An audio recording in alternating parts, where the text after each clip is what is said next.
Learning target 5.4 is finding linear and angular velocities. Angular velocities can be thought about the question, how fast is it rotating? So, is it completing one revolution every minute, one revolution every second? Is it doing 100 revolutions per minute, or RPMs? How fast is an object rotating? Whereas linear velocity is asking how fast is a point on the circle moving?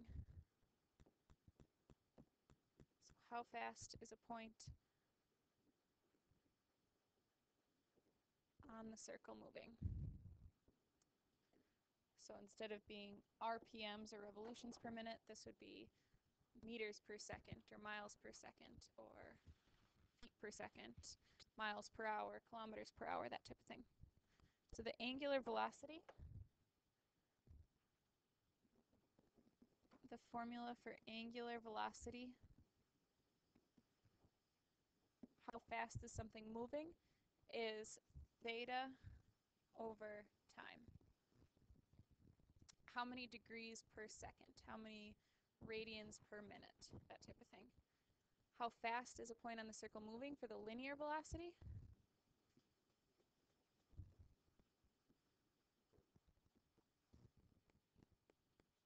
For that, we will take the radius, or the length of the radius, and we'll multiply it by the angular velocity, or theta over time. Okay. So those are the two formulas that we'll use. The first example is a Ferris wheel that's traveling one revolution in 2 minutes with a radius of 10 meters. So we know that this radius is 10 meters. And if you are a person who sits on the chair and then you make one full revolution, that ride would be 2 minutes. And so we want to find out what is the angular velocity. So the angular velocity is, we talked about it being theta over time.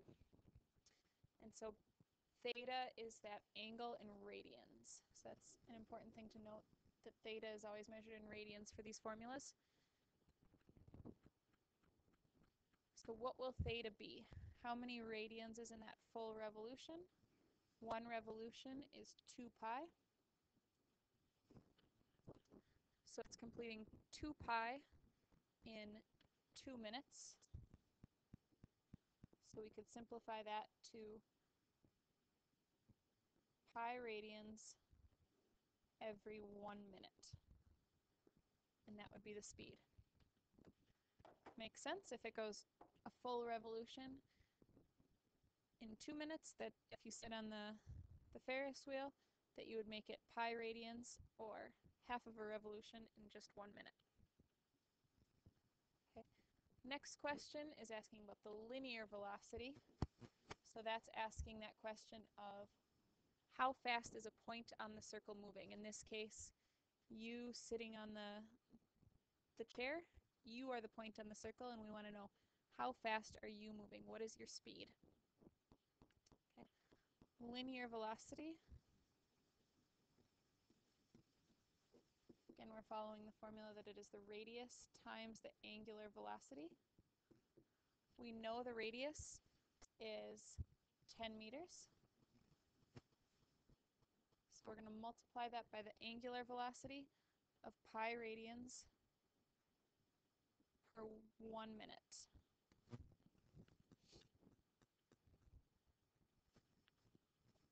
So 10 times pi, if you want to write it like that, it would be 10 pi meters per minute. Oops, I can write it like that too. 10 pi meters per minute, which is about 31.42 meters per minute. That is how fast you're moving if you're a person sitting on the chair. You're traveling 31.42 meters every minute. Next example is a bike with a tire radius of 28 centimeters, and it's traveling at a rate of 100 revolutions per minute. So that revolutions per minute, that's the angular velocity.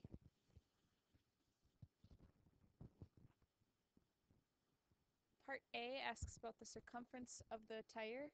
Circumference, if you remember the formulas from geometry, is either pi times diameter, or circumference can be 2 times pi times the radius. So because we are given the radius, we will say that the circumference is 2 pi r.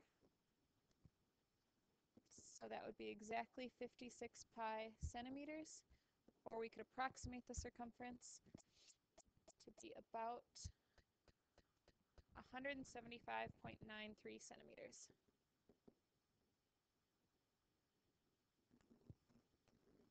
So you can either use exactly 56 pi centimeters or approximately 175.9 centimeters. Next question asks about the angular velocity. An angular velocity is how fast is it rotating.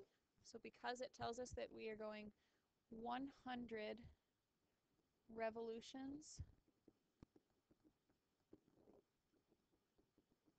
per minute, we just want to change 100 revolutions per minute into theta. So 1 revolution is equal to 2 pi. So it will be 100 times 1 revolution, or 100 times 2 pi every minute. So that's 200 pi per minute. And that is our angular velocity. Part C asks us to find the total distance traveled in 1 minute. So if it completes 100 revolutions every minute,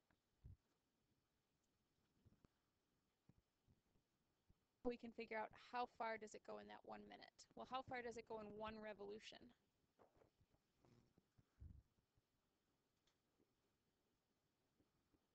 One revolution, it's going to make it the circumference of the circle. So because it makes it 56 pi, the circumference is 175, in 1 revolution, it makes 56 pi centimeters. That's how far it goes in 1 revolution. Well, how many revolutions does it complete in 1 minute? It completes 100 revolutions in a minute. So we can multiply that by 100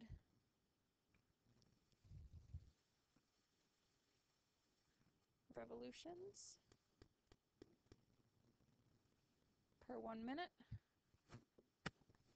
And so we'd get 5,600 pi centimeters in 1 minute. So 5,600 pi centimeters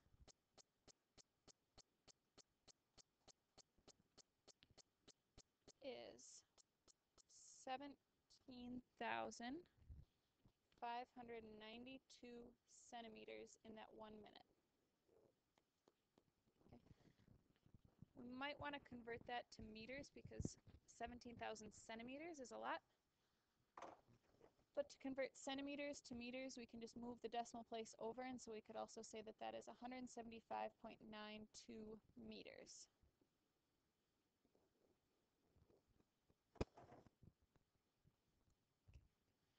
Next question asks us to calculate the velocity, so the speed, in meters per second. We almost have the answer, but we know that it's traveling at a speed of 175 meters per minute. So if we want to convert 175.92 meters per 1 minute, and we need to figure out, well, how many meters is that every second? I know that there's 60 seconds in every minute, so we can divide the 175 meters by 60. How you can show that algebraically is that we want to multiply it by 1. I want to figure out how many, 1 minute is equal to 60 seconds. So if I multiply it by 1 minute over 60 seconds, I'm not changing it at all. But what happens then is that I can cancel out the minutes down here with the minutes up there. And we end up with 175.92 meters per 60 seconds. And so when we divide that 175.92 by 60, we end up with about 2.93 meters per second as our final answer. And the last question asks us to calculate the velocity in kilometers per hour. Okay. So kilometers per hour, I think I'm going to start back with our original velocity of 175.92 meters per 1 minute. And we want to change that so that instead of dealing with kilometers, instead of dealing with meters, we're going to deal with kilometers, and instead of dealing with minutes, we are going to use hours. So we can use the same process that we did for the problem above, but instead of replacing minutes up here with seconds on the bottom, we want to replace that with hours. So I have to come up with a number of minutes and hours that are equal to each other, and so that would be 60 minutes in 1 hour. Now when I multiply those, the minutes are going to cancel, but I have to multiply 175.92 by 60 to get 10,555.2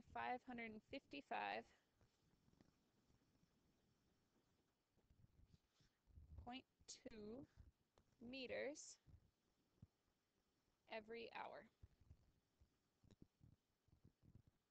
We're almost there. We've got meters per hour. We don't want it to be meters per hour, but instead we want kilometers per hour.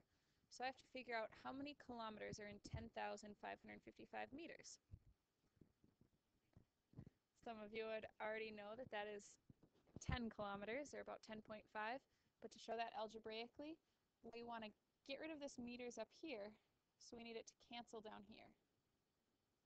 So I need to replace my meters measurement with kilometers. So I have to come up with some sort of equivalence between kilometers and meters, and I know that 1 kilometer is equal to 1,000 meters.